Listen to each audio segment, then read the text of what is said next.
I built that barrier to keep my daughter safe, to keep the wild where it belongs. But the HOA didn't care. They said it ruined the view, so they tore it down. 2 days later, over 100 bison stampeded through our neighborhood. They crushed cars, shattered glass, and almost trampled a child.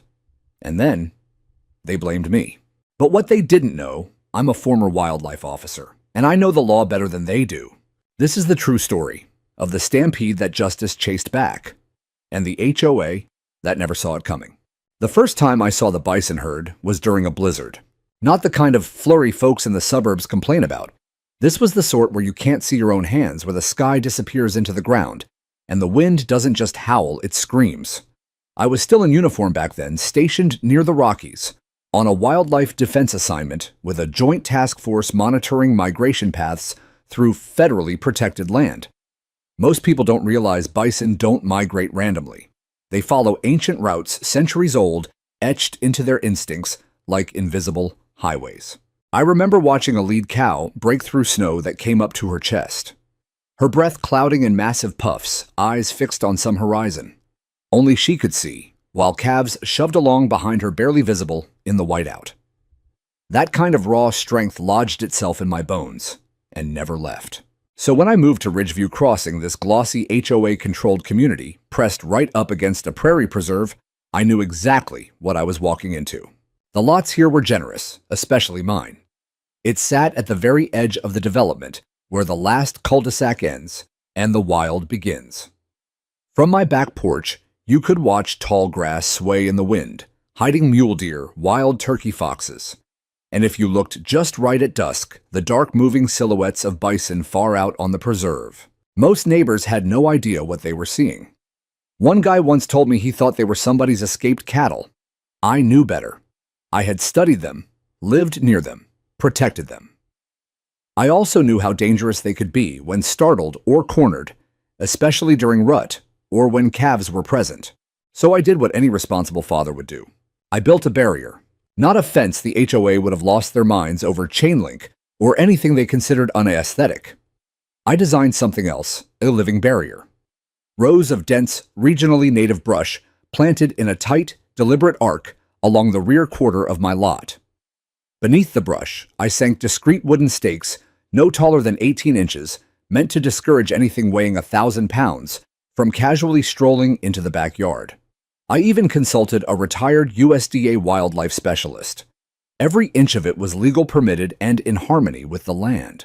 It took 4 months, mostly weekends, with my daughter Olivia, 9 years old. Tiny helmet of brown hair, endless questions, handing me gloves and declaring herself official plant security. She was obsessed with the bones we unearthed, while digging raccoon ribs, rabbit skulls, and one bleached deer cranium she still keeps in a shoebox under her bed, like treasure. The barrier became part of our rhythm. It framed the yard, made the house feel safe, kept the larger critters at a respectful distance, especially in dry seasons, when they came looking for water or greener grass. When storms rolled in off the plains, I could sleep knowing we had respected nature's path instead of trying to erase it. Then the letters started. At first, they were polite little form notices citing unapproved landscaping and potential obstruction of shared visual harmony. Visual harmony. As if my buffalo berry and service berry somehow threatened the beige monotony of vinyl fences and chemically emerald lawns. I answered every one's citations from state wildlife mitigation guidelines, photographs, copies of the HOA's own environmental exception clause, even a formal waiver application. Silence. Then came the knock. Carol Witherspoon, president of the Ridgeview Crossing, HOA, late 50s, dressed like she was permanently en route to a country club luncheon, smile brittle as spun sugar, stood on my porch, flanked by Mark Bishop, the community's self-appointed compliance officer, who measured grass height with the enthusiasm most people reserve for lottery tickets. Carol opened with honey how lovely my home was, how beautifully behaved Olivia seemed. Then the pivot. "I'm afraid we need to discuss your unauthorized rear landscaping," she said, gesturing vaguely toward my living wall. "Some neighbors have expressed concern about its appearance and possible wildlife attraction." I let the silence stretch just long enough to be uncomfortable. Concerned, I repeated slowly that the thing keeping wildlife out might attract it. Her chuckle had all the warmth of a foreclosure notice. It creates an inconsistency, Mr. Walsh. HOA policy is extremely clear about uniformity in shared visual zones. It's 20 feet inside my property line, I said. I measured. Twice. Carol's smile never wavered. You have 14 days to remove it, or we will initiate formal enforcement action. I almost laughed. Almost. Instead, I said, you're making a mistake. She lifted one perfectly sculpted eyebrow. I spent years in wildlife management. That barrier is the only thing standing between your manicured lawns and 1,000 pounds of muscle that doesn't read covenants. Tear it down, and you'll learn what bison think of visual harmony the hard way. She left without another word. Olivia had been listening from the hallway, small hands gripping the door frame. Are they really going to take it down, Dad? I crouched so we were eye level. Not if I can help it, kiddo. For the next 48 hours, I documented everything: measurements, permits, photographs, drone stills. I filed an appeal with the HOA Legal Committee and a notice of environmental concern with the township clerk based on documented historical bison presence. But deep down, I already knew people like Carol didn't respond to logic or expertise. They responded to escalation. And escalation was coming faster than any of us realized. One night, while reviewing fresh drone footage of the prairie edge, I noticed something wrong: a straight, unnatural scar through the grass where nothing should have been torn. I zoomed in, checked the timestamp, enhanced the shadows. Not an animal. Tire tracks. Deep, deliberate, and fresh. I stood up so fast, the chair rolled into the wall. Even in the dark, I could see it from the back window, a 15-foot wedge carved out of my living barrier like someone had taken a knife to living tissue. They hadn't waited 14 days. They had come in the night. The next morning, before the sun had fully cleared the eastern ridge, I walked the perimeter with frost crunching under my boots. The air tasted metallic the way it does right before weather turns mean. Every broken stem, every uprooted shrub, every tread mark from a heavy machine, I photographed it all. It wasn't random damage. It was surgical. Someone had known exactly where to cut to create the widest breach with the least effort. They had underestimated me again. My security system records 24/7 one Nest cam on the front corner, a trail cam in the back, and a high-resolution PTZ above the garage that can read a license plate 3 houses down. I spent the morning scrubbing through footage. 3:43 a.m. 2 nights earlier. An unmarked white pickup, no municipal plates. 2 men in reflective vests, bolt cutter shovels, and a roll of orange caution tape they strung up like they were proud of their work. They moved with practiced speed, as if destroying someone else's property in the dark was just another Tuesday. No police escort, no court order taped to my door, nothing. Just the HOA acting like it owned the dirt under my feet. I printed stills, backed up the raw files, and uploaded copies to a cloud folder titled Evidence: Barrier Vandalism. Then I wrote the email I had hoped I'd never have to send. Subject: criminal trespass and destruction of property. Immediate cease and desist.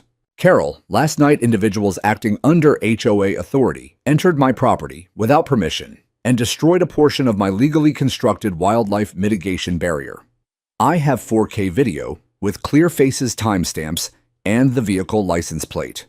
This is no longer a covenant dispute. This is vandalism and trespass. You are now on formal notice. Any further action will be met with criminal charges and federal complaint. James Walsh. No reply, not that day, not the next. Instead, on the third morning, a certified letter was slipped under my front door. No envelope, just a crisp trifold on HOA letterhead. Carol's signature bold and blue. Mr. Walsh. Following multiple documented instances of noncompliance regarding the unauthorized construction of a visual obstruction along your rear lot line, the association has initiated corrective landscaping adjustments to restore conformity with Ridgeview Crossing aesthetic standards. Additional removals will proceed within 48 hours unless voluntary compliance is confirmed. Voluntary compliance. The phrase tasted like rust in my mouth. I paced the kitchen so hard the floorboards creaked. Olivia sat at the table watching me stir the same cup of coffee for 15 minutes without taking a sip. They can't just do that, she said quietly. They're not supposed to be able to, I answered. Then why are they? Because most people fold. Because intimidation is cheaper than litigation. Because the HOA counts on silence. But I wasn't most people. Back in the service, we had a saying, hold the line until the line holds you. I printed full-color 24-36 stills of the 3:43 a.m. crew and taped them inside my front windows facing the street truck. Plate faces timestamp in bold. Then I filed an official police report, criminal trespass, vandalism, destruction of property. Paper trail established. The following day, I took leave from work. Olivia was at school. I waited on the porch with fresh coffee and a GoPro suction cupped under the eave. 9:17 a.m. Same unmarked truck, same two workers. This time Mark Bishop rode shotgun HOA lanyard, swinging like a medal. The workers headed straight for the breach tools already out. "Hold it right there," I called, walking toward them. Mark stepped out, adjusting his sunglasses like he was auditioning for a bad cop movie. "Mr. Walsh, this is standard compliance procedure. Your appeal window has closed." "I filed a police report for criminal trespass," I said. "Your crew was caught on 4K video breaking into my yard at 3:43 a.m. "That's not landscaping, Mark. That's a felony." He blinked twice. "You're exaggerating the situation." "No," I said, voice flat. "You're underestimating the liability you just created for every board member who signed off on this." The workers had stopped moving. One looked at Mark, then at me, then at the printed stills taped in my windows. Mark dropped his voice. "Look, nobody wants trouble. But uniformity policy doesn't override state law, federal wildlife statutes, or basic human decency.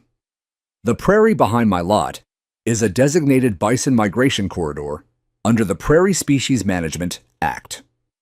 My barrier is registered mitigation infrastructure. You touch another leaf and the HOA answers to agencies with a lot more authority than your clipboard." The taller worker shifted his weight. "We were just told to clear the brush, man." "Then you were told wrong," I said. Mark stared at me for a long 5 seconds. I stared back. Finally, he raised 2 fingers, circled them once the universal packet in signal, and waved the crew off. "We'll revisit this," he muttered, climbing back into the truck. The bulldozer they had staged down the street never even started its engine. They left. But the idling diesel in my ears told me this was only round 1. That night, the temperature plummeted. Wind scraped the windows like it wanted in. I couldn't sleep. Around 2 a.m., I went to the back door, binoculars in hand, and looked out across the dark prairie. The grass moved in long, unnatural waves. Dozens of bison closer than I had ever seen them grazing just beyond the torn-open gap. They had noticed the missing barrier. And something cold settled in my chest. Nature wasn't going to wait for the next board meeting. 2 days later, the thick envelope arrived, HOA letterhead, red tape, hand-delivered, stamped "Urgent Action Required" in blocky crimson letters. Inside 3 pages of legalese that boiled down to 1 sentence. They were calling a special vote to authorize full removal of non-compliant installations, and my living barrier was the only item on the agenda. They gave the neighborhood less than 72 hours notice and scheduled the meeting for Saturday afternoon, when half the subdivision would be at kids' soccer games or running errands. Classic playbook frame, the problem as a threat to property values, safety, and the children then harvest proxy votes from everyone too tired to read the fine print. I stood at the dining room table clutching the notice while Olivia watched me with those too old for 9 eyes. "Are they going to tear it all down?" she asked. "I don't know, Liv." She stared at her untouched cereal until the marshmallows bled pink. That night I went into war mode. I designed simple 1-page flyers, before and after photos of the barrier, a map showing the migration corridor, bullet points titled "What the HOA Isn't Telling You." Olivia helped staple them while I knocked on every door on Red Elm Drive and the 2 streets behind us. Some neighbors listened, nodded, took extra copies for friends. Others smiled the polite suburban smile that means "please go away." A few shut the door before I finished the first sentence. Saturday arrived too fast. The Ridgeview Community Center smelled of burnt coffee and anxiety. Folding chairs in perfect rows, fake fireplace flickering Carol at the front, like a game show host in pearls. Mark stood beside her holding the sacred clipboard. Maybe 40 homeowners showed up in person. The rest had already mailed in proxies. Most, I later learned, pre-checked yes by the board. Carol opened with her practiced smile. "Good afternoon, Ridgeview. Today we address a pressing compliance matter. An unauthorized installation behind Lot 47 has raised legitimate safety concerns, particularly with recent bison sightings near our playgrounds and shared spaces. The board moves for immediate and complete removal. All in favor. Hands rose like obedient wheat. 15, maybe 20 resisted. Not enough. Motion carries, Carol declared, beaming. I stood. My voice cut through the room the way a rifle shot cuts through birdsong. You just voted to authorize illegal destruction of federally recognized mitigation infrastructure. Gasps. Phones lowered. Carol's smile froze halfway. The prairie behind my lot is a designated wildlife corridor, I continued. My barrier is documented, permitted, and registered with the Department of Fish and Wildlife. I have submitted footage, police reports, and formal warnings, all ignored. Should anything happen because you removed the only buffer between this neighborhood and a migrating herd, every person who raised their hand today is complicit. Mark actually scoffed. Are you threatening us, Mr. Walsh? No, I said, locking eyes with him. Nature is. The room went graveyard quiet. I walked out. Sunday morning, I woke to the low growl of diesel. Not a lawnmower, not the garbage truck. A full-sized Caterpillar bulldozer rumbling up the street, yellow paint, gleaming blade lowered like a guillotine. 2 flatbeds followed, one loaded with rolls of fresh sod, the other carrying the same crew in orange vests. Carol stood on my driveway, in sunglasses, and a hard hat hairdo, clipboard in hand, waving like she was directing traffic at the Rose Parade. I was out the door in flannel pants and bare feet. Stop! I shouted, sprinting across the frost-crusted grass. One contractor raised a hand in confusion. I jabbed a finger at him. 1 inch past my property line, and I call the sheriff right now. Carol marched forward, heels clicking. The community voted Mr. Walsh. This is authorized corrective action. You're trespassing, again, and you're about to violate federal statute. It's weeds. It's registered mitigation. You wouldn't know the difference if it gored you. She snapped her fingers. The dozer operator eased forward. I ran to the garage, grabbed a steel survey stake, and hammered it into the exact property corner with the heel of my boot. This is the line. Cross it and every one of you is on camera committing a federal offense. I held up my phone, live recording, cloud upload already running. The dozer stopped 6 inches short. Contractors muttered. One pulled out his own phone, probably checking property records. Carol's smile cracked at the edges. Mark arrived breathless, waving a single sheet of paper. We have legal authorization. Signed by whom, I asked, because it's not a judge and it's not notarized. That's just expensive stationery. The dozer idled, blade hovering like a threat it wasn't sure it wanted to keep. They backed off. Again. But the machine stayed parked at the end of the cul-de-sac all day, engine occasionally coughing to life, a reminder that they weren't finished. That night, Olivia crawled into my bed without a word. She hadn't done that since she was 5. Are the buffalo going to come? She whispered against my shoulder. I stared at the ceiling, listening to the wind claw the house. I don't know, baby. But if they do, we'll be ready. Outside the community center, lights flickered across the prairie, like a distant city that didn't know it was already under siege. And far beyond the torn gap in my barrier, dark shapes moved against the starlit grass, more than I had ever seen in one place. The prairie was gathering. Sunday morning, the sky hung low and heavy, the color of old pewter. The air felt thick, as though the clouds had swallowed too much cold and were about to spit it back out. I stood on the back porch with a mug of coffee gone cold in my hand, staring past the ruined wedge in my barrier to the preserve beyond. They were no longer distant silhouettes. More than 100 bison, maybe 150 grazed in a slow, deliberate arc less than 200 yards from the houses. Calves nuzzled against towering cows. Mature bulls swept their horns across the frost-rimmed grass, grunting low warnings to one another. I recognized the old scarred bull from last spring.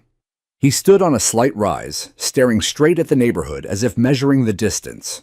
I raised my binoculars. He didn't blink. Then the thunder came not from the clouds, but from the north. A black-green wall of storm rolled over the ridgeline, lightning stitching white scars across the sky. The temperature plunged. The wind reversed direction so violently the porch swing slammed against the house. It was one of those brutal prairie cold fronts that can drop 20 degrees in 10 minutes and turn rain into sleet before you finish swearing. The first crack of thunder hit like artillery. The herd detonated. It was as if someone had yanked a plug in the earth. Bulls bellowed and surged forward. Cows wheeled calves stumbling between massive bodies. Dust and frost exploded upward in a rolling cloud. They weren't wandering now. They were running flat out straight toward the gap the HOA had torn in my barrier. I dropped the binoculars and sprinted inside. Olivia truck now. She was already in the hallway, eyes huge. She didn't ask questions. She just bolted for the door barefoot. I grabbed the emergency go bag, slammed it behind the seat, and we peeled out of the driveway before the first hoof hit pavement. I still had admin access to the Ridgeview HOA app. Yes, the same one that nags about holiday lights. I had written the message weeks ago and left it in drafts, praying I'd never hit send. I hit send. Urgent. Bison Stampede. Inbound seek. Indoor shelter. Immediately. Close doors. Stay off streets. This is not a drill. Every phone in the subdivision screamed at once. Then the sound reached us, a deep rolling concussion, like a freight train jumping its tracks. The ground trembled. Car alarms began shrieking in chorus. I floored it down, Red Elm Drive tires squealing. People spilled onto porches in bathrobes and pajamas, squinting into the storm. And then the herd crested the shallow rise behind my lot. They came over the top, like a brown-black tide, heads, low horns, gleaming hooves punching divots the size of dinner plates into the asphalt. The lead bulls hit the first cul-de-sac at 40 miles an hour. A contractor's abandoned pickup took a direct hit. The entire front end folded like cardboard. The side mirror cartwheeled into a storm drain with a metallic scream. I skidded the truck sideways at the intersection of Cottonwood and Maple, threw it into park, and laid on the horn. Get inside, get off the street now. A young mother stood frozen beside the bike rack toddler on her hip. I vaulted out, grabbed them both, and shoved them into the covered mailbox kiosk, just as 3 cows thundered past, kicking up a cyclone of gravel and shredded landscaping bark. Fences exploded into splinters. Fresh sod peeled away in long green strips. A decorative boulder someone paid thousands for was shouldered 10 feet and left rolling like a tumbleweed. I saw Mark Bishop in the park arms windmilling, as if he could redirect 200,000 pounds of panicked muscle. A yearling calf clipped him at the knees. He went down hard, clipboard flying. The herd poured into the town square, Carroll's pride and joy, the Main Street commercial village still under construction. Plywood sight fences shattered like balsa wood. A bull slipped on the new pavers, crashed through the future coffee shop door, thrashed in a storm of glass and 2x4s, then burst out the other side, trailing splintered beams and a string of overturned artisanal benches. Olivia clung to the dashboard, white-knuckled. Daddy, I've got you, baby, eyes on me. Hooves hammered across the hood of Carroll's gleaming white Lexus, 3 separate impacts, before the herd funneled toward the retention pond and vanished into the marshes beyond the rumble, fading into the hiss of sleet. 90 seconds, maybe less. The street looked like a war zone, steam rising from cracked asphalt glass. Glittering under streetlights, a child's bent scooter lying in the gutter like modern art. Carroll stumbled out of the community center barefoot, one heel snapped off mascara rivers cutting through foundation. She stared at the wreckage of her car, then at me, mouth working soundlessly. For once, she had nothing to say. And for the first time in years, the prairie was completely, terrifyingly quiet. The sky opened seconds after the last bison disappeared sideways. Punishing rain mixed with marble-sized hail that bounced off wrecked cars like gunfire. Lightning strobed white across the devastation. I stood in it, soaked to the bone, while neighbors emerged from doorways, as if waking from the same nightmare. No one spoke. Carol knelt beside her crumpled Lexus, rainwater streaming through the ruin of her perfect hair and makeup fingers tracing the hoof-shaped dent in the hood, as though it might disappear if she touched it long enough. Mark limped out of the park, clutching his ribs, one pant leg torn to the knee, face the color of spoiled milk. Somewhere a child was crying in long, broken sobs. The damage was biblical. Red Elm Drive looked like a plow had taken to it, lawns gouged into muddy canals. Solar pathway lights snapped like matchsticks. Saplings uprooted and flung 20 yards. The brand new playground, Carol's pet project ribbon cutting, scheduled for next month, was simply gone. Swing set chains dangled from a single bent pole. The sandbox had become a cratered moonscape of hoof prints. A lone toddler shoe lay in the middle of the street, laces still tied. Then the screaming started on Maple Street. I ran. A minivan sat sideways against a light pole windshield, spider-webbed, driver's side doors caved in. A mother paced in frantic circles, phone to her ear, pressing a blood-soaked towel to her 7-year-old daughter's arm. Shards of safety glass glittered in the girl's hair like cruel sequins. I stripped off my jacket and handed it over. The mother wrapped it around her daughter without looking at me. Sirens finally wailed in the distance, 3-4, then a chorus. Ridgeview had never needed this many emergency vehicles at once. Reporters beat the sheriff. By the time the first ambulance doors slammed, 3 news vans had screeched into the cul-de-sac satellite masts rising like periscopes. Cameras swept over bent fences, shattered storefronts, hoofprints in fresh asphalt. Microphones hunted quotes. I kept my mouth shut. The story was bigger than any soundbite. Carol did not. 6 o'clock news there, she stood under a pop-up tent. Someone had found hair blown out again, makeup repaired, delivering a statement with the calm of a flight attendant, announcing turbulence. We are deeply saddened by today's unfortunate wildlife incursion. The HOA had been proactively addressing non-compliant landscaping that may have contributed to attracting animals into our community. We will fully cooperate with authorities and take every step to prevent recurrence. Attracting animals. I stared at the television heat crawling up my neck. She was already rewriting history. The barrier that kept bison out had somehow lured them in. I was the problem, not the bulldozer, not the vote, not the gaping hole they had ripped in the only thing standing between suburbia and a migrating herd. That night, Olivia couldn't sleep. I found her on the couch, wrapped in the same blanket she'd had since she was 4, knees to chest, staring at the back door like it might burst open. I heard Mrs. Halpern tell someone it was your fault, she whispered. People say a lot of things when they're scared, Liv.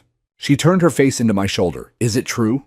I thought of the rows of shrubs we had planted together, her tiny hands passing me root balls, while she asked if bison ever got lonely. You remember why we built the barrier. To keep the animals safe and keep us safe. Exactly. Not because we hated them. Because we respected them. Wild things need room to be wild. People need room to be safe. That's all I ever did. She nodded against my shirt, small fingers curling into mine. My phone began lighting up like a slot machine, neighbors I barely knew, some thanking me, some cursing me, one anonymous text that just read, "You should have minded your own business." Then one message cut through the noise. Kelsey Ruiz, U.S. Fish and Wildlife Service, saw the news. Call me tomorrow, 0700. That corridor was flagged critical. If the HOA tampered with a registered buffer, we have leverage. Big leverage. I stared at the screen until the words blurred. They had handed me a rope made of their own red tape. I got up, eased Olivia to her bed, and went to the kitchen. I dragged out the thick folder labeled Bar Wald. Every permit, every email, every photograph, the original environmental assessment I had paid for out of pocket. I laid it open under the lamp like a battle map. Outside, thunder rolled again, low and distant, the prairie clearing its throat. I smiled for the first time all day. Round 2 had just begun. And this time, I wasn't fighting with shovels and shrubs. I was fighting with the full weight of the United States government. Tuesday morning, a plain manila envelope appeared in my mailbox. No stamp, no return address, just the Ridgeview crossing crest, embossed in gold foil like a royal seal of doom. Inside, a notice of violation signed by Carol Witherspoon and Mark Bishop in matching blue ink. I was now personally liable for $187,940 in damages caused by gross negligence and non-compliant landscaping practices that directly contributed to the wildlife incursion. $187,940 for trying to stop exactly what happened. They listed every cracked windshield, every trampled flower bed, every dented mailbox, and I swear this was itemized emotional distress among board members. Not one line about the little girl with glass in her arm. Not one word about the family whose minivan looked like a crushed soda can. I read the number 3 times, then read it aloud, just to hear how obscene it sounded in my own voice. That afternoon, I called Kelsey Ruiz. She answered on the second ring voice, crisp as winter air. James, tell me you still have everything. Every email, every frame of video, every warning they ignored. It's all time-stamped and backed up in triplicate. Good, she said. Because we just pulled the latest satellite passes. That preserve is a federally designated migration corridor under the Great Plains Wildlife Initiative. What they did ripping out a registered buffer zone after written warnings can absolutely be prosecuted as willful obstruction. I've already flagged it for enforcement. They want your formal complaint and all supporting files by end of week. Send me the forms. They'll be signed and on your desk tomorrow. James, she added softer now, if even one animal had died because of this. None did, by the grace of God and pure dumb luck. Then use that grace. Nail them to the wall so it never happens again. I hung up, opened the laptop, and started uploading. Every security clip of contractors tearing out shrubs at 3:43 a.m. Every email where I begged them to stop. Every photograph of the bulldozer idling like a loaded gun. The original USDA consultation, the environmental impact study, the police report, the certified letter they slid under my door claiming corrective landscaping. I hit send on a package that weighed more than the Bison themselves. In the days that followed, Ridgeview tried to glue itself back together with insurance claims and forced smiles, but the story had claws. Local news returned with bigger trucks and sharper questions. They weren't filming broken fences anymore. They were filming Carol, dodging microphones, and Mark, looking like he hadn't slept since the Stampede. An environmental YouTube channel dropped a 20-minute breakdown titled HOA Destroys Wildlife Barrier, Blames Veteran for Stampede. My 4K footage, Carol's smug smile beside the bulldozer, my ignored warnings all synced to ominous music. It hit 2 million views in 48 hours. Suddenly, my inbox filled with strangers thanking me. A retired engineer offered to testify about buffer zone hydrology. A conservation club asked if they could fundraise to replant. Someone left homemade oatmeal cookies on my porch with a note that just said, "You were right." Even neighbors who had raised their hands at the vote started avoiding eye contact in the grocery store. Guilt has a smell. Friday evening, just after sunset, a knock. Mark Bishop stood on my porch in a plain windbreaker, no clipboard, no lanyard, hands shoved deep in pockets. "I'm not here officially," he said before I could speak. "Then come in unofficially." He stepped inside, eyes flicking to the stack of legal binders on the dining table. "You were right," he said to the floor, "about everything. I didn't think they'd actually come through the neighborhood. I thought they'd just go around." "You thought wrong." He nodded, shame pooling in the lines around his mouth. "There's an emergency vote next week to remove Carol as president." I raised an eyebrow. "People are angry," he continued. "The little girl with the glass in her arm. Her dad is a lawyer. A lot of people saw that video. If Carol goes down, the new board might be willing to pay to rebuild the barrier properly. With experts? With HOA money." I folded my arms. "Why tell me?" "Because I can't sleep," he said simply. "And because I don't want to be the kind of man who helps destroy something that was protecting kids." For the first time, I saw the human being under the polo shirt and the clipboard. "Do the right thing, Mark," I said. "You don't need my forgiveness. You need to make sure no one else gets hurt." He gave a small, tired nod and walked back into the dark. After he left, I stood on the porch, breathing cold air, watching the torn gap in my yard glow faintly under the streetlight. The prairie was quiet again. But this time, the silence didn't feel like a threat. It felt like the calm before the law finally showed up. By Monday, I had assembled the mother of all case files. A 3-inch binder labeled in bold, Sharpie Wildlife Mitigation Violation, HOA Docket. Inside every document, cross-referenced, tabbed and highlighted like a military ops plan. All email chains with the HOA, including the ones where Carol called my warnings theatrical. 4K stills of the night crew license plate circled in red. Time-stamped drone maps showing the exact breach the herd used. My original environmental impact report, paid for out of pocket, stamped and signed. Sworn statements from Kelsey Ruiz and a second federal biologist. The HOA's own Charter Section 7 subclause, the association shall defer to municipal or federal authority in matters involving environmental classification or hazard risk. I highlighted it in neon yellow and stuck a post-it that read, "They wrote their own news." I mailed the original binder to U.S. Fish and Wildlife Enforcement, overnighted copies to the State Environmental Board and the county supervisor, and hand-delivered a courtesy set to the city attorney with a polite note for your awareness. Then I petitioned the Ridgeview City Council for an emergency public hearing and a temporary freeze on all HOA landscaping enforcement until a full ecological review could be completed. I CC'd every reporter who had camped on my lawn. The backlash arrived faster than Amazon Prime. Anonymous board member, 2:13 a.m. "I didn't vote for the bulldozer. I didn't know it was a registered corridor. I'm sorry." Thursday afternoon, a letter from the HOA's outside counsel, not Carol, not Mark, on expensive cream stationery, titled, "Request for Mediation Discussion." Translation, they were scared. Friday morning, the city posted the hearing notice, 1 week out, open forum, live streamed. Friday, just after sunrise, my phone buzzed with an unknown DC area code. Mr. Walsh, Special Agent Douglas Farley, Office of Federal Environmental Enforcement. Your package landed on my desk yesterday. We're coming. Site inspection team arrives Tuesday, 72-hour window. If what you sent us holds and it looks bulletproof, this is a Class B obstruction of a designated migration corridor. That's not a slap on the wrist. I exhaled so hard the windows fogged. I'll have coffee and the entire property flagged. That same afternoon, I walked to City Hall, filled out the public records request, and spent 2 hours in a stuffy room with a dying fluorescent light reading the original Ridgeview Crossing HOA charter. I found the clause I needed on page 47, copied it, and walked out grinning like I'd just won the lottery. By sunset, the feds were already on the ground. 2 unmarked Suburbans and a white Ford Expedition with government plates rolled into the subdivision like a quiet invasion. Agents in gray jackets and hiking boots laid out drones, ground-penetrating radar laser rangefinders. One woman spent 20 minutes photographing the exact spot where the bulldozer blade had first bitten into my buffer. Another measured hoof print depth in the middle of Main Street.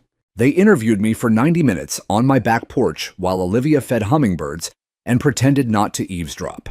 Agent Farley paused beside the raised bed she and I had built years ago, watching a ruby throat hover like a jewel. Most people roll over for HOAs, he said. Most people don't have a 9-year-old who plays 10 feet from a Bison highway. He laughed once, short and genuine. Fair enough. When they left at dusk, the street looked like a crime scene in reverse evidence being collected to protect the victim for once. I stood in the quiet watching taillights disappear. For the first time since the letter started, I didn't feel like a lone crazy person shouting into the wind. I felt like the wind had finally decided to shout back. By the following Tuesday, Ridgeview Crossing looked less like a suburb and more like a federal field office with manicured lawns. Black and white Fish and Wildlife trucks lined Main Street. A Department of the Interior enforcement Suburban idled beside the ruined coffee shop shell. Agents in polarized sunglasses moved with quiet purpose, clipboards, drones, soil cores, measuring wheels. One tech flew a drone in slow grids above the Stampede path, while another knelt in the mud, taking hoofprint casts like it was a crime scene, which legally it now was. The Channel 9 van never left. Their chyron evolved hourly. Environmental disaster in the suburbs. The Stampede HOA could have prevented. Veteran warned HOA about Bison, they ignored him. Now feds investigating. Someone taped a handwritten sign to the boarded-up HOA office window, "Tell that to the Bison," in dripping red marker. Carol Witherspoon vanished. No press conferences, no emails, no forced smiles. Rumor said she was on indefinite personal leave. Her Lexus, still hoof-crushed, had been towed away under cover of darkness.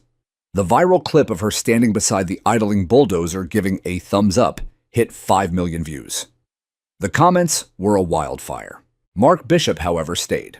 He showed up to the emergency board meeting held in the half-wrecked community center roof, tarped folding chairs arranged in a nervous circle. Someone live-streamed it. I watched from my kitchen with the volume low so Olivia wouldn't hear the shouting. Mark stood in front of 40 angry homeowners and spoke without notes. We made a catastrophic mistake. We prioritized aesthetics over science, control over safety, and ego over expertise. The result is what you're all living with. We owe Mr. Walsh and every one of you an apology, and we owe this community a complete reset. He turned directly to the phone camera. James, if you're watching, we're sorry. Truly. I was watching. I didn't feel triumph. I felt bone-tired. The city council hearing the following night was standing room only. The little brick town hall smelled of old varnish and new fear. Reporters, university ecology students, neighbors, clutching printed emails, even the professor brought his entire class. Olivia wanted to come. I told her to stay home and guard the hummingbird feeder. I spoke third. I didn't bring notes. I didn't need them. I warned them, in writing, on video. Multiple times. I built a buffer that followed every rule, theirs and the government's. They sent contractors in the dark and a bulldozer in broad daylight because shrubs offended their color palette. The Bison didn't break any laws that day. The storm didn't. The only thing that got broken was common sense and federal statute. I looked straight at the council. Freeze every HOA landscaping citation until a proper ecological survey is completed. Make them pay for what they destroyed, and make sure no other neighborhood ever has to learn this lesson with hoofprints across their living room floor. The room erupted in applause I hadn't expected. The council voted unanimously immediate freeze on all HOA enforcement related to native landscaping or wildlife buffers formation of an independent oversight committee and a public mandate that the HOA failed to exercise reasonable due diligence regarding known environmental hazards. That phrase, reasonable due diligence, is lawyer catnip. Once it's in official minutes, it can be weaponized in court. And it was. 2 weeks later, Carol Witherspoon's resignation arrived via notarized letter read aloud by a shaking Mark Bishop. She cited hostile media environment and personal health. Translation: her lawyer told her to disappear. Mark was voted interim president the same night. His first motion, allocate emergency HOA funds to rebuild the wildlife barrier under professional ecological oversight, with federal approval and with community volunteers. It passed unanimously. I didn't vote. I didn't need to. 3 days later, I stood at the back property line with Mark and 4 neighbors none of us had ever spoken to before, boots in fresh-turned dirt, planting the first row of new shrubs: red osier, dogwood, chokecherry, native switchgrass. Olivia carried the water bucket. A high school girl who'd helped with the YouTube video showed up with friends and shovels. Nobody told me to lead. I just started digging and everyone followed. Mark worked 2 rows over silent, except for the scrape of his spade. After an hour, he paused, wiped sweat, and looked across the prairie. I used to think rules were the only thing holding a place like this together, he said. I kept digging. He went back to work. Sometimes that's apology enough. That night, I walked the new plantings with Olivia. The saplings were tiny, but they were alive. Do you think they really mean it this time? She asked. I listened to the wind move through the grass, steady, peaceful, no thunder underneath. I think they finally heard it, I said. And hearing is the first step to meaning it. She slipped her hand into mine. For the first time in months, the prairie didn't feel like an enemy at my back. It felt like an ally, waiting to see what we'd do next. The summons arrived in a plain manila envelope that looked exactly like every HOA violation notice I'd ever received, same size, same weight, same smug little gold crest in the corner. Only this one carried the return address of the United States District Court for Benton County and the seal of the Department of the Interior. The Ridgeview Crossing Homeowners Association was being sued by the federal government for willful destruction of a protected wildlife mitigation barrier and criminal endangerment of a critical migration corridor under the Prairie Species Management Act of 1998. I was listed as complainant and primary witness. Court was set for 6 weeks out. Discovery began immediately. Subpoenas flew like fall leaves. Carol Witherspoon, Mark Bishop, both night shift contractors, the landscaping company that sent the bulldozer, even the poor junior board member who had stamped the corrective action work order without reading it. Every internal HOA email from the past year was demanded. Turns out Carol had written 48 hours before the Stampede a message to the entire board titled Handling the Walsh Situation that ended with the line, "He's just a backyard conservationist throwing around big words. Remove the eyesore and be done with it." She wrote that the same week I had attached satellite imagery of the herd massing on the preserve. The courtroom was small beige and smelled of lemon polish and fear. But the gallery was packed reporters, environmental groups, half the neighborhood wearing the same expression people have when they realized the monster under the bed was real and had lawyers. I took the stand on day 2. The federal prosecutor, tall, calm voice, like a scalpel, projected a single photograph, my living barrier the day before they destroyed it, lush and green and perfect. "Mr. Walsh, why did you build this?" I told them everything. The science, the permits, the retired USDA specialist, the years I spent watching bison move across snow and storm. How a buffer isn't a wall. It's a conversation between wild and human, a promise that both sides get to live. When the HOA's defense attorney stood up, he tried the only card he had left, paint me as an obsessive rogue homeowner who refused to follow reasonable community standards. He made one fatal mistake.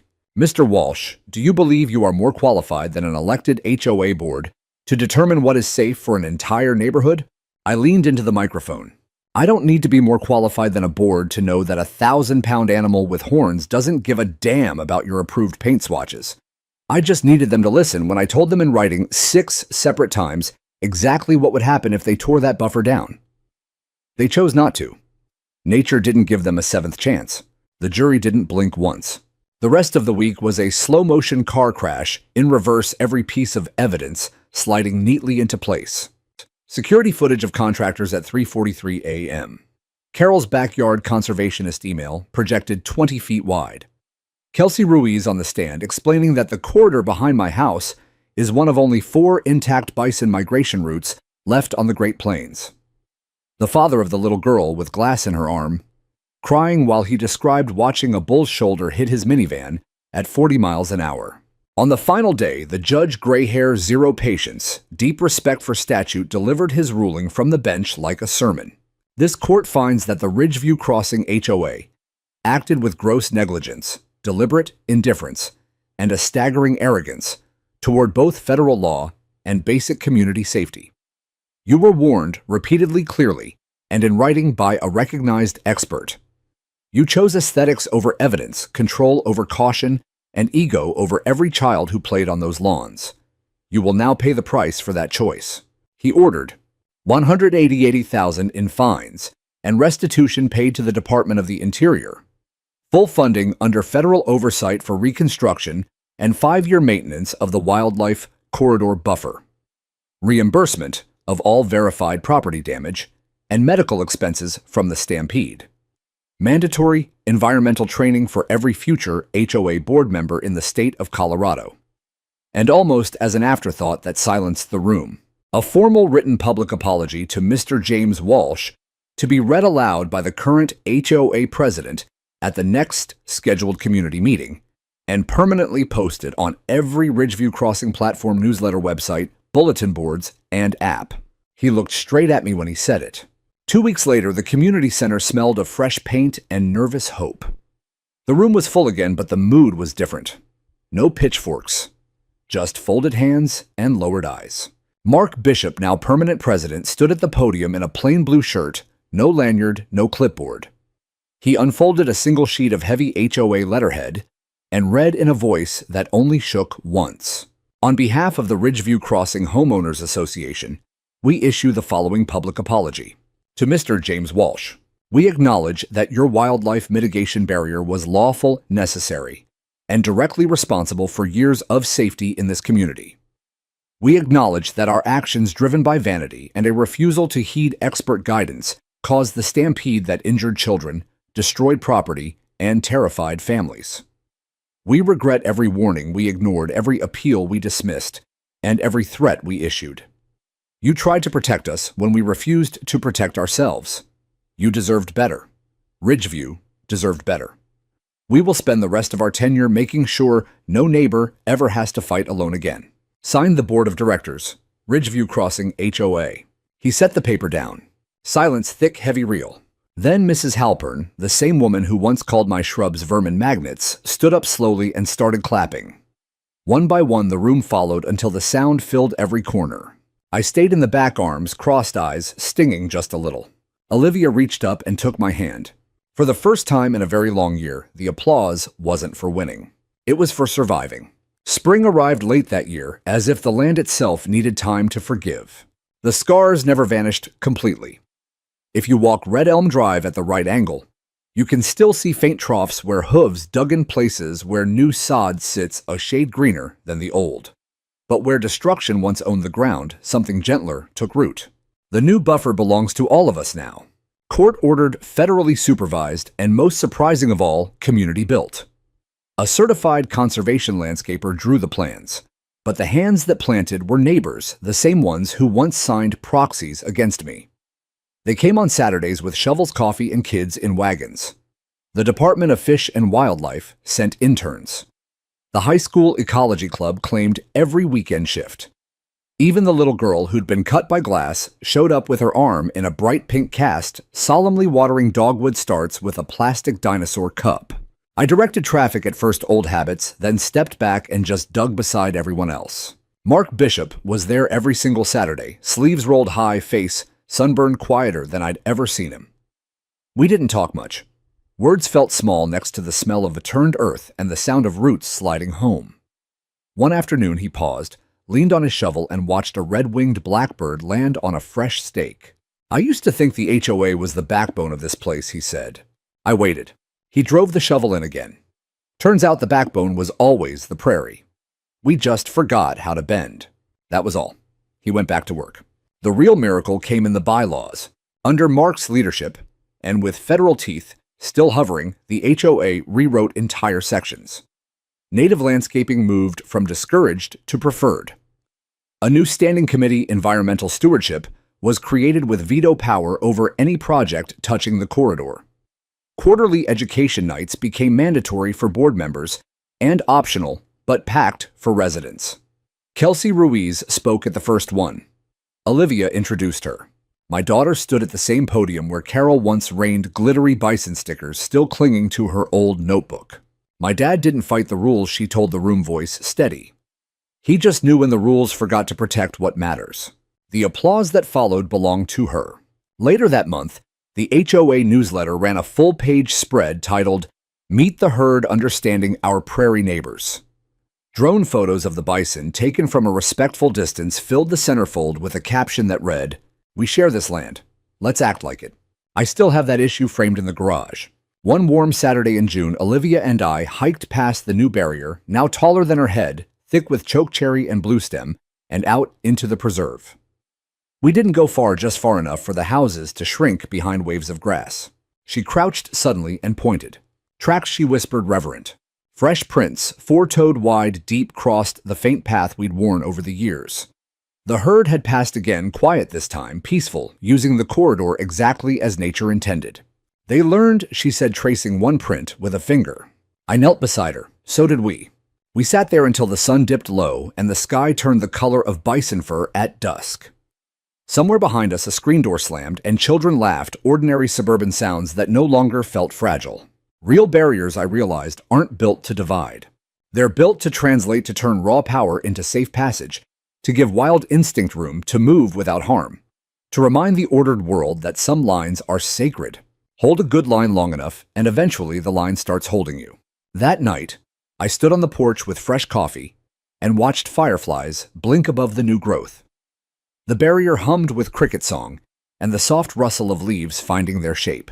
Olivia came out in her pajamas barefoot and leaned against me. "Do you think it's over?" she asked. I listened to the prairie breathe, steady, ancient, patient. "No, kiddo," I said. "It's just beginning." And for the first time in my life, the wild didn't feel like something I had to defend against. It felt like something that had finally decided to defend us back.